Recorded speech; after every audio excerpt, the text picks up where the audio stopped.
तुम्ही रेशनसाठी रांग पाहिली असेल, रेल्वेच्या तिकिटांसाठी सुद्धा रांग पाहिली असेल, सिनेमा किंवा स्टेडियमच्या बाहेर सुद्धा रांग पाहिली असेल, पण आम्ही तुम्हाला जी रांग दाखवणार आहोत ती पाहूनच तुमचाच विश्वास बसणार नाही. कारण नागपूरमध्ये लागली आहे चक्क तळीरामांची रांग. ही रांग आहे दारूची रांग. तळीरामांची सर्वोच्च न्यायालयाने आदेश दिल्यानंतर हायवेवरील दारू दुकाने बंद करण्यात आली. मात्र नागपूरमध्ये चक्क रस्त्यालगतच्या काउंटर उघडण्यात आलाय. त्यामुळे नागरिकांची दुकानाबाहेर गर्दी दिसून येते.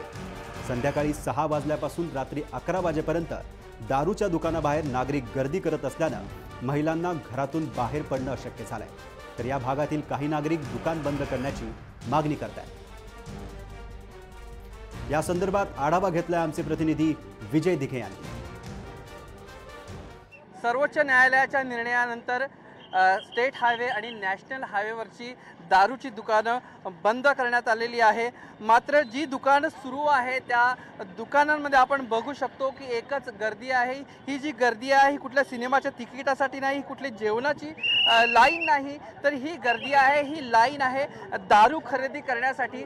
सरकारच्या या निर्णयानंतर ज्या ठिकाणी दारूची दुकानं आहे, जी आतमधल्या भागामध्ये आहे, जी आतमधल्या परिसरामध्ये आहे, तिथं ही गर्दी बघायला मिळते आहे. कुठेतरी आता सरकारनं याचा देखील विचार करायला पाहिजे. गेल्या अनेक दिवसांपासून स्टेट हायवे आणि नॅशनल हायवेवरची दारूची दुकानं बंद झालेली आहे.